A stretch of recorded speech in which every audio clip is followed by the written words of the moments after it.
Hello mga kalonger, magandang umaga po mga kalonger. Araw po ng Huwebes ngayon. So magtutos po tayo sa Bukawi. Yung itotos natin mga kalonger, yung mga PUF, DMSA at BBC natin mga kalonger.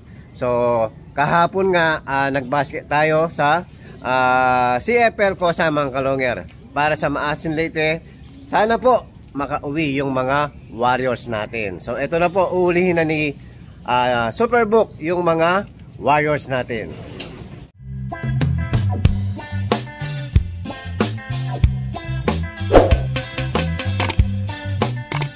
Hello mga kalonger, ayan po, uulihin na ni Superbook. Pag mong isasama si Putol baka masama. Kasama natin si Kurong. Oh yan, yung dalawang natirang buntot. Sasama natin, tingnan natin kung kaya niya. Wala naman siyang bagti.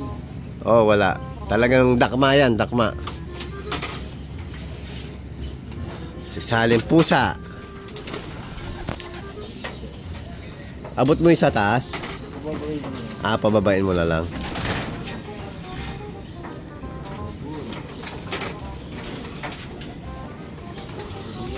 Ayan, kailangan natin yung magtos mga kalonger.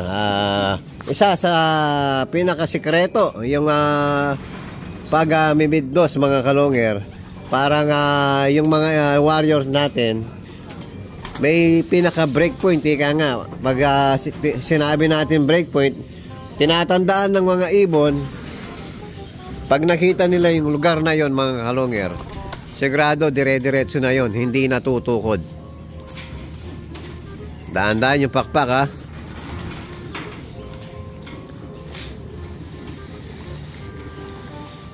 Hello mga kalonger, ayan po, nandito na naman tayo sa Bukawi. So ayan yung mga ibon natin, binababa na ni Superbook. So napakalaking training box po ang dala ni Superbook. So nakabili na rin po tayo ng ganyan na klaseng para pag marami po ang itotos natin. So dyan na lang natin ilalagay sa nabili natin ganyan training box. Hanggang ilang kaya laman nito? 40 parang rin, parang crates din mga kalonger. Ang ikinaganda, saktong-sakto dito sa van natin. Ayan, hihiga na po si parang Mike. Pupesto na po. O, ito yung kay paring Jay. O, papakawalan mo na ba? O, papakawalan ni Superbook. Ayan ito, kari Angelo David, tsaka Avatar no. Dinala ko mga 15 pieces.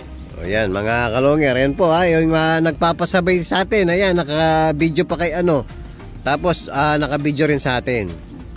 Salamat sa tiwala. Tiwala lang mga kalonger. Salamat sa pamasahe. Sipag. O, dyan ka muna. O, relax mo muna ng konti. Pangaragul na rin dan Ayan, isa-isang binibidyohan ni Superbook para po yung kontra duda, no? Yung importante po yung laging sinasabi natin, tiwala lang. Pag wala kang tiwala, huwag ka nang magpasabay. Isa pa wala kontra kable. Yan. Dito sa dadaanan nila makable. Hello mga kalonger, ayan yung kay paring Jay naman ang i-release, tapos susunod niya sa atin. Matibay. Oh, nandiyan pa rin si Blacky, no?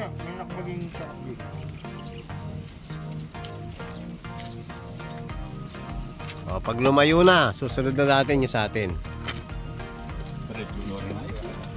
Superbook, kunin mo yung sa atin. Dito natin para papapakawala. Ilan ba yan? 10. So, hindi sabay-sabay para magtrabaho. Gusto mo isa-isa na lang? Wag baka makuha ng balawi. Sige, wala na, pwede na.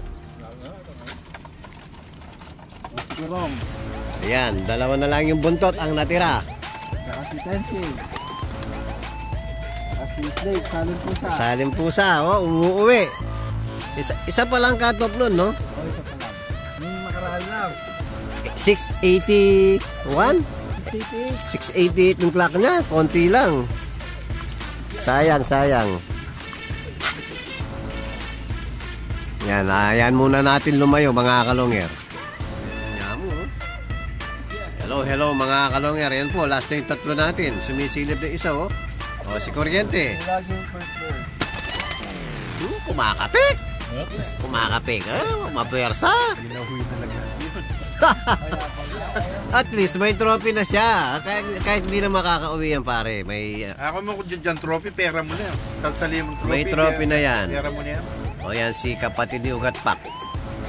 Hen, live din yan. Live bird din yan. Ang tali kong trophy ha, yung Don Bobet.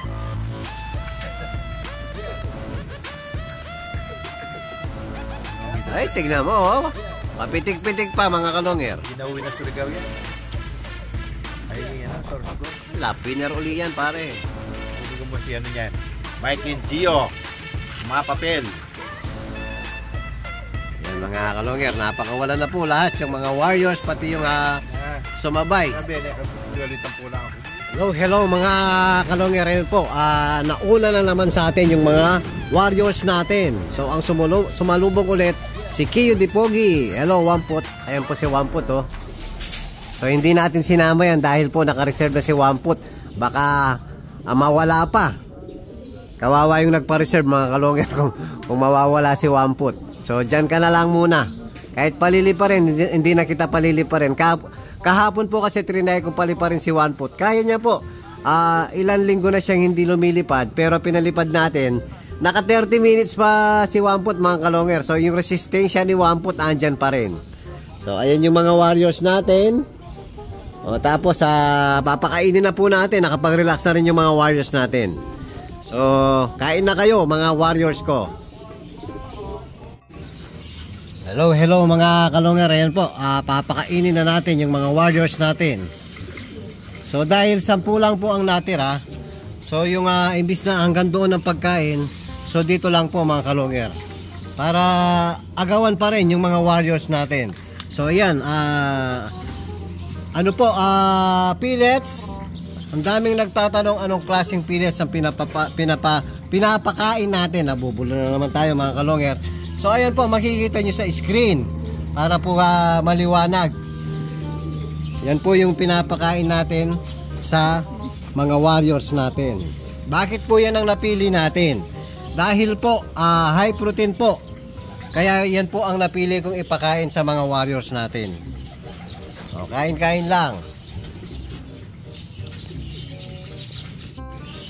So, naubos na nila yung pellets mga kalonger. Next, mix seeds natin. So yung mix seeds natin, tayo po yung nagmi-mix mismo. So ang pinapakain ko mga kalonger, maxi breeder po, maxi flyer mga kalonger. 50% 50% po. Pinagmi-mix ko yung maxi breeder at saka maxi flyer. Tapos sinahaluan ko po ng, ayan makikita nyo, may sunflower black. Tapos meron na munggo. Tapos yung canary mix mga kalonger dahil meron akong lovebirds. So doon na lang po ako kumukuha ng pang mix natin. Yun din po ang ginagawa natin lugaw-lugaw. So meron po yung dagdag na outgrowth. Tapos dinadagdagan ko po ng crack corn. So ang crack corn ko mga kalonger, pandagdag po dahil parang bite size sila kaya mas gusto ko yung crack corn. Ngayon, sa summer po, hindi ako nagdadagdag ng crack corn mga kalonger. So, pag ganitong panahon mga kalonger, ginagamit ko yung hinahalo ko.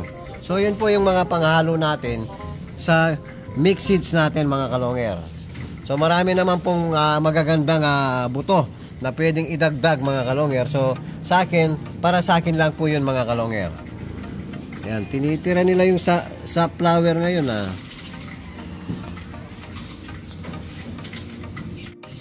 After ng mix seeds natin mga kalonger, ayan po, sneaky lugaw-lugaw. Yan, ang pinakapanghimagas ng mga warriors natin. So, ganado. Ito si Putol, si Wamput. Ang ginagawa niya pantukod yung isa niyang pakpak. Pag nakikipag-agawan sa pagkain mga kalonger. Yan, after nyan mga kalonger, papakita natin yung painakay natin bago. So apo ni Pato 1K mga kalonger. So hindi ko napansin nung siningsingan ko. Ngayon may nakita akong kakaiba. Yun nga, may konting pagkapato siya mga kalonger. So papakita natin after natin pakainin yung mga warriors natin. Hello mga kalonger. Ayan po, itutuloy natin yung video natin kanina. So papakita natin itong parisan natin to. Bali, Java Cock mga kalonger.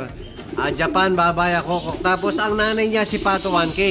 So si Pato 1K mga kalonger, ang tatay niya, kaya tinawag kong Pato dahil may panlangoy po sa paa. So ngayon mga kalonger, napansin lang ni Kiyo Di Pogi kanina. So ang pinaris nga natin pala kay Java Cock, solo-solo din. Yan po, may itlog na naman mga kalonger. So sakto, siguro nasa 20 days na yung mga inakay nila. So mga 1 week lang pwede na iwalay ito. So papakita natin yung paa ng red bar natin na anak nila. Yan, parang may nag-throwback po yung pagkapato niya, pero hindi po buo, konti lang po ang pagkapato ng red bar natin. So kukunin natin yung ibon at papakita natin yung paa ng painakay natin mga kalonger. So kukunin ko muna mga kalonger. Hello mga kalonger. Ayan, pinahawak natin kay Iglot yung inakay na nag-throwback ng parang pato. Pakita mo yung niya, daliri niya. Yung sa harap mismo. Yan, ganyan. Pakita mo, ilagdag mo. So ayan po mga kalonger, meron siyang parang panlangoy. Ayan. Yung normal po kasi wala po ito. Ito meron din mga kalonger. Ayan, makikita nyo. O yung sa kabila, wala. O magkabila po, meron siya.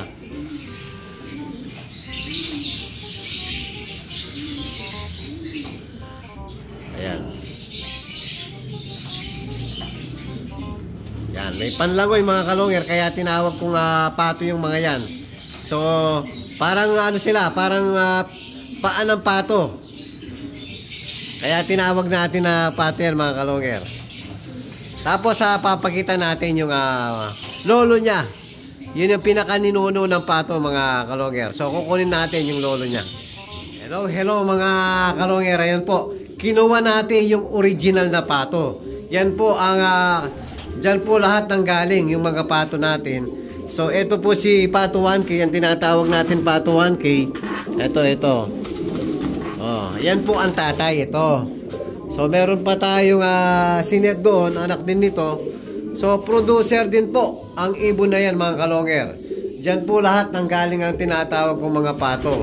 So ito kaya tinawag ko ng Pato 1K dahil po nung linaban ko sa South to, nagkapustahan ng yung tag 1K po. So nanalo to mga kalonger. Kaya binansagan ko siya dahil sobrang dami na ng mga pato ko rito. So may kanya-kanyang bansag na. So ito nabansagan talaga ng hanggang ngayon Pato 1K mga kalonger. So eto na po, papakita na natin yung paa ni Pato 1K. Ay, ni Pato Urig. Pakita mo, Glot. Baliktad.